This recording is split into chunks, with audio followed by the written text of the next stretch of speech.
everybody, it's Kyle. I'm heading over to grab some lunch, but I wanted to cover something real quick with you. And it's something I learned a few years back that I wanted to share about the one word that can predict within 90% accuracy if your family's going to fall apart, if you're going to get divorced. And I wanted to share that with you because I've seen it again now. And I'll tell you what that one word is, but I probably need to tell you where I got this information from.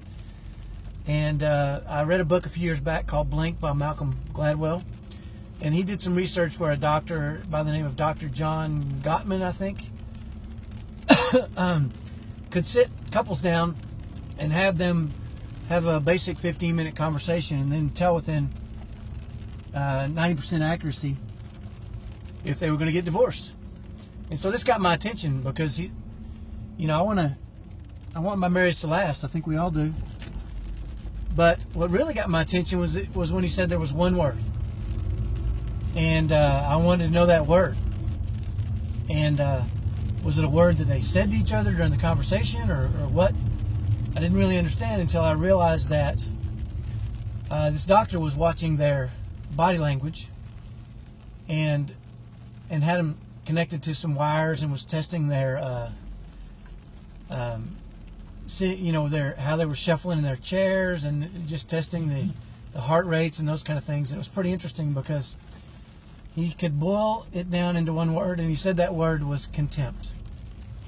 And not outward contempt, but he said more than outward contempt was subconscious contempt, which I thought was interesting. And contempt by definition is basically scorn or disdain or disgust for someone else.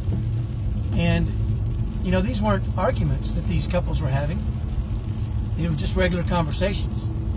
And so in doing some research, I wanted to know, do I exhibit contempt for my wife? And I don't think I do consciously, but the subconscious was what he was measuring.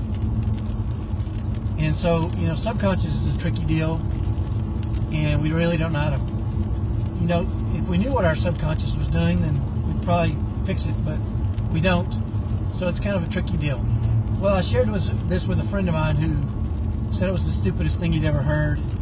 And so I asked him about his relationship with his wife, and he said it was the stupidest thing he'd ever heard because he had pretty serious contempt for his wife. 3 years later, the guy was divorced. 6 kids, been married for quite a while, divorced. And, after looking back, he freely admitted that was a subconscious process that was going on. So what I want to do right now is just share with you the alternate or the antidote to contempt. And that's fondness and maybe admiration. So if you want more details on we go into this in a real serious lesson in the Insiders group, but I don't really have time to mess with it now. But I just want you to take a peek into how you feel about your spouse, because keeping our marriages together and happy is a big part of raising happy, well-adjusted kids on the autism spectrum. It's an important part of that process. The family is one of the core parts of this that can really help. If you find yourself being a single parent of a child that's on the autism spectrum, I know that's hard, and maybe this will be helpful moving forward or with your children as they grow up. I think they can sense contempt too. If you subconsciously have contempt in your heart for your family or your spouse or your kids, you're in real trouble. And I want to challenge you to dig deep and change that to fondness and admiration. Figure out a way.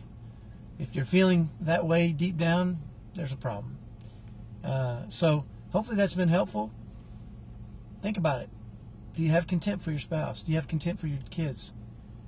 If so, it's a 90% surefire way to just tear things apart.